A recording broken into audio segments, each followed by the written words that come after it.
Bonjour tout le monde. Bonjour. Ben, joyeux Noël, là on est bon, on est le 26, mais je vais mettre un peu plus de lumière. Voilà. Mais voilà, donc là avec Jan, on est sur le train pour aller en Bulgarie, pour aller à Sofia. Et on a pensé faire une vidéo sur Istanbul pour montrer ce qu'on a fait. Donc un peu sur le train. Alors voilà, on a une couchette.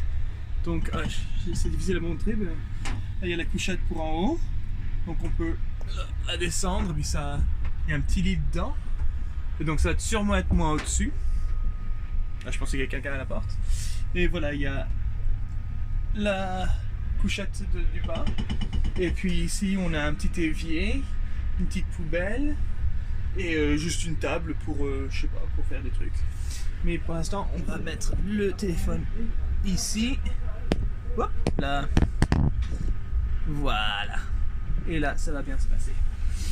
Et non, donc voilà, c'est pour vous parler un peu... Oh mince, je suis plus grand que je pensais. Voilà. C'est pour vous parler un peu d'Istanbul et des choses qu'on a fait à Istanbul. Donc la première chose qu'on a fait, c'était un peu bizarre, c'était une visite avec une fille qui s'appelait... comment ça s'appelait? La fille... Beste. Et donc, mais son truc, c'est un tour pas du tout historique. Il n'y avait rien à faire de historique dedans, c'était juste. Elle disait voilà, je vais être votre amie pour la journée. Donc, ça ressemblait un peu à acheter des amis parce que bon, c'était un tour payant, mais c'était un peu bizarre. Donc, c'était moi et Jen. Il y avait un Canadien que elle voulait absolument qu'il soit sri-lankais parce qu'il avait des ancêtres sri-lankais, mais elle dit non, t'es pas canadien, t'es sri-lankais. Bon, alors il est d'accord, bon, je suis sri-lankais si tu veux. Même s'il était né en Suisse et il a vécu toute sa vie au Canada, elle voulait qu'il soit plus exotique que ça. Il y avait quelqu'un de Singapour et il y avait deux personnes d'Espagne. Donc celui de Singapour, il s'appelait Damon. Et Harish, il était du Sri Lanka, mais vraiment il était du Canada. Et les deux Espagnols, il y avait José, puis il y avait Alfredo. Et avec Beste, donc son ami. Et voilà, donc toute la journée, pendant 8 heures, 8-9 heures, on a juste suivi Beste. Donc on l'a suivi, donc c'était assez marrant parce que on l'a suivi pour le petit déjeuner. Et elle s'occupait un peu de tout, donc normalement pour le petit déjeuner, il faut toujours, alors qu'est-ce que c'est que ça? Est-ce que ça va être bon? Est-ce que c'est du fromage? Qu'est-ce qu'il y a dedans? Alors que elle c'est tout. C'était vraiment bon avant. Ça. Elle nous amenait quelque part qui n'était pas vraiment cher. On a payé 3 € pour le petit déjeuner. C'était vraiment un petit déjeuner complet. Et non, c'était bien ce qui m'a fait rire. Je sais pas ce qu'elle était. What was your favorite part? Ta partie préférée? With Beste? Ouais. Je vais parler de la mienne. Moi, ma partie favorite, c'était. On était. Ouais, elle avait, au tout début du truc, elle a acheté de la nourriture pour chat. Elle dit, il faut que j'achète de la nourriture pour chat. Donc, bon, d'accord, elle achète de la nourriture pour chat. Et pendant tout le tour, à chaque fois qu'elle voyait un chat, elle faisait... Et hop, elle donnait à manger dans les chats de rue. Et puis après, elle continuait.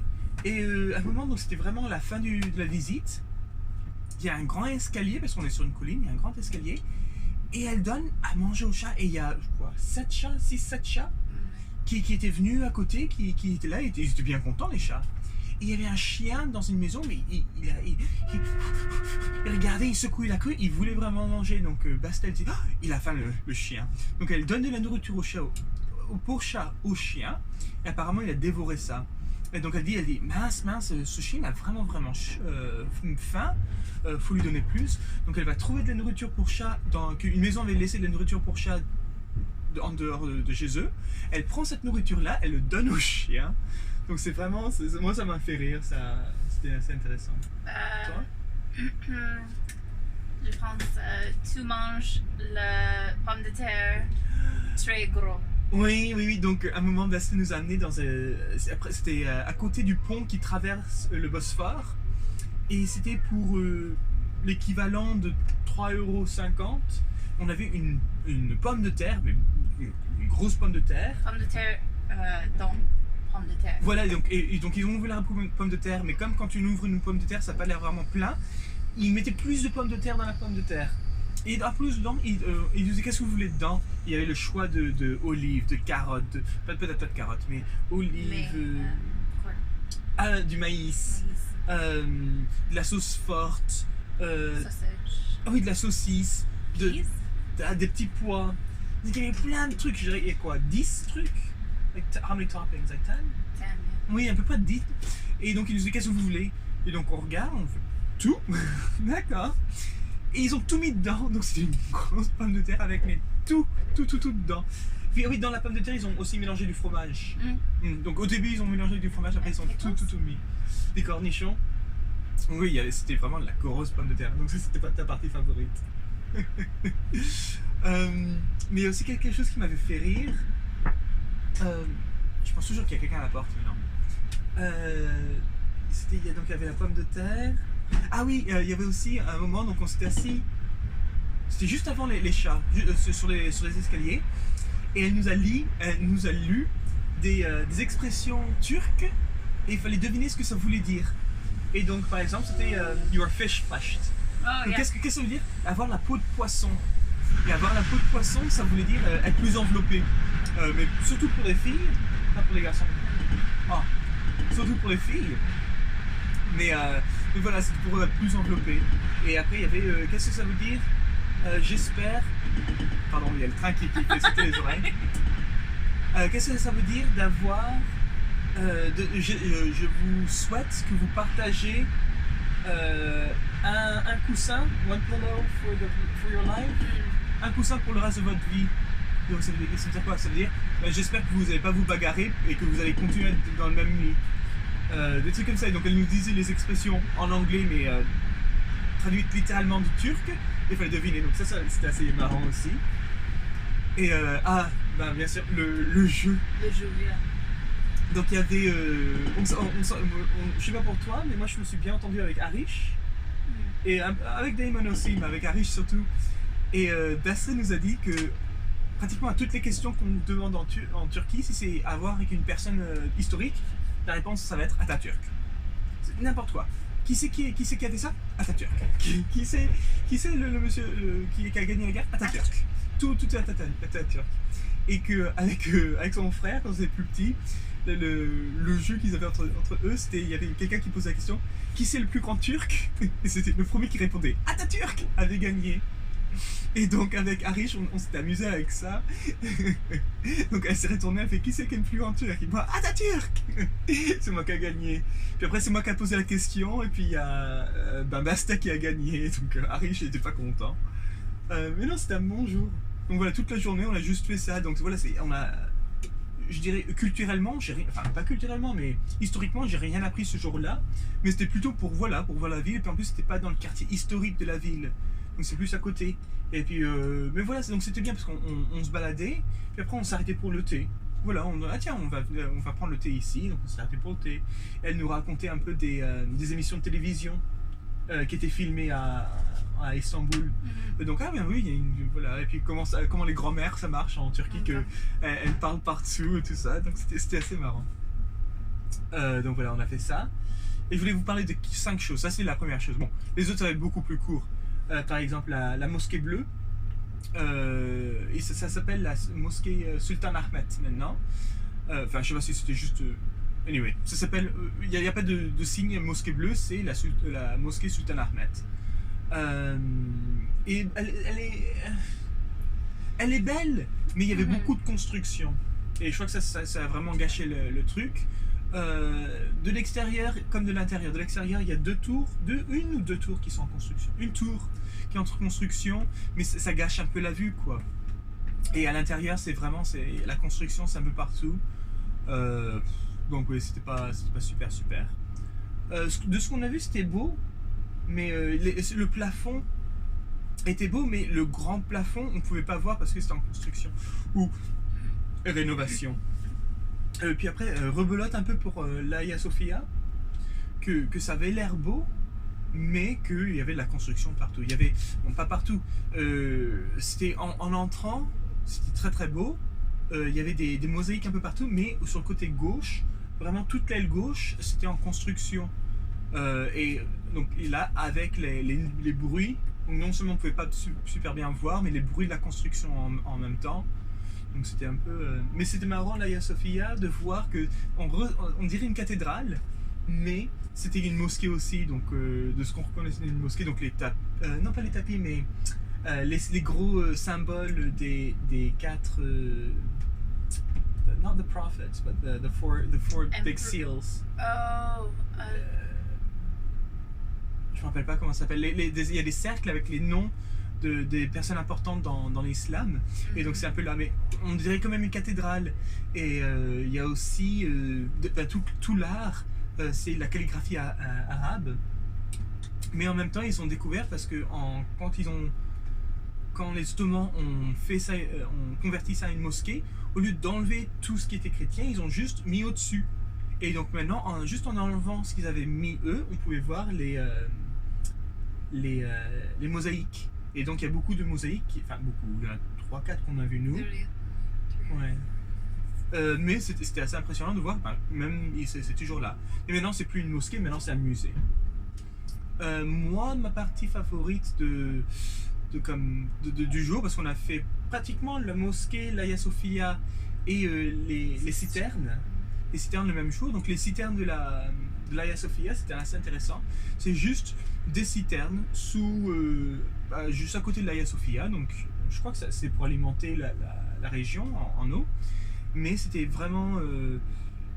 je sais pas comment décrire ça. Il y avait des colonnes un peu partout, 300 et quelques colonnes. Mais encore, il y avait de la construction. C'est vrai que c'était partout. Donc voilà, c'était juste des colonnes un peu partout, mais dans le noir, avec juste un peu de lumière sous les colonnes. Donc ça avait vraiment bizarre, mais c'était intéressant. Avec aussi, il y avait les 2 têtes de la méduse, de Medusa Sad. Donc ça, c'était assez cool. Mais oui, beaucoup de gens. Mais bon. C'est quoi la dernière chose que je voulais parler? Ah bah oui, c'est aujourd'hui ce qu'on a fait. Donc aujourd'hui, on est parti de l'Airbnb et on a juste pris on a laissé les bagages dans la station de train et on a dit bon bah maintenant on va essayer de faire le palais Topaki, c'était, mais on n'a pas réussi, c'était fermé. Et donc on a dit bon bah on oublie ça et de toute façon on voulait prendre un bateau, juste le promène touriste quoi, c'était vraiment pour faire le long du Bosphore et le monter, le descendre, et ça prenait 90 minutes, donc c'est ce qu'on a fait, on l'a pris, et c'était beau, donc on a fait le coucher de soleil dessus, donc c'était bien, mais moi ma partie favorite, enfin la partie qui nous a impressionné, c'était des dauphins, juste dans le Bosphore comme ça. À un moment Jen est en train de me parler et je vois quelque chose, je fais attends, je pense que j'ai vu un dauphin. Et elle me dit comme... et donc, je regarde le gars à côté de moi qui est en train de regarder pareil que la mer, et il me fait non, c'était un dauphin. Et donc on regarde bien. Et oui, il y avait 4-5 dauphins, je pense. Oui. Donc oui, voilà, on voyait juste le dos, un peu le dos, et puis après ils sont venus aller plus vite que nous. Et voilà, donc ça fait un peu bizarre parce que j'imaginais pas qu'ils étaient en Bosphore, les dauphins. Mais au-dessus de ça, on a fait la tour de... Galata. On a fait juste le grand bazar, donc ça c'était oui, c'était assez touristique comme bazar, c'était le marchand de tapis, donc j'ai offert un tapis pour Jen pour Noël, donc là un très joli tapis, donc mais on l'a emballé et donc on va vous le montrer sûrement au Caire. Mais oui, donc tout le truc on vous montre les tapis et tout ce qu'on a, et puis après vous nous dites ce que vous aimez bien, on enlève tout ce que vous aimez pas, donc il y avait une pile de tapis, et puis après ils disaient ok, celui-là, est-ce que vous aimez? Non, allez, celui-là, vous aimez? Peut-être, bon, on met sur le côté, celui-là, est-ce que vous aimez? Non, allez. Et donc voilà, juste en triant, ils ont dit, bon ben voilà, c'est un tapis, est-ce que ça vous plaît ou quoi? Et bon, c'était un très joli tapis. Mais voilà, je crois qu'on a fait les touristes un peu, on a beaucoup visité Istanbul. Mais voilà, donc maintenant on prend le train de nuit pour Sofia. C'est un peu bizarre, donc là ce qui vient de passer avant la vidéo. Tous nos tickets sont ensemble, donc le ticket pour venir ici et le ticket pour revenir sont ensemble. Il nous dit pour la frontière, faut qu'on garde le ticket. Et donc moi j'ai dit non non, vous pouvez garder le ticket pour aller, mais le ticket pour revenir, c'est moi qui le garde. Il fait non non non, on va vous le rendre. Moi je fais mais non, le ticket pour revenir, donnez-le moi comme c'est. Non non non. Et il y a quelqu'un qui est venu, il fait non écoutez, je prends souvent le train, ils vont vous le rendre, ne vous en faites pas, c'est juste pour la sécurité de l'immigration, pour revenir. Vous pouvez me faire confiance. Il nous a même donné son numéro de cabine. Donc là, nous, on est au 32. Lui, c'est le 21. Il dit s'il y a des problèmes, venez me voir au 21. Donc super, super gentil. Je crois que la seule question qu'on a, c'est est-ce que c'est à nous de faire les lits ou est-ce qu'il y a quelqu'un qui vient le faire pour nous? Are we making our own beds or is there something to can... Donc on ne sait pas, donc on va voir. Mais voilà, donc ça c'est Istanbul. On n'a pas encore fini avec la Turquie parce que voilà, après Sofia, on va retourner en Turquie. Mais à Cappadocia, à Gorim, je sais pas. Une fois là-bas, on vous dira. Non, c'est à peu près tout. Donc, alors, comme j'ai dit, bon Noël et bonne année. Allez, au revoir.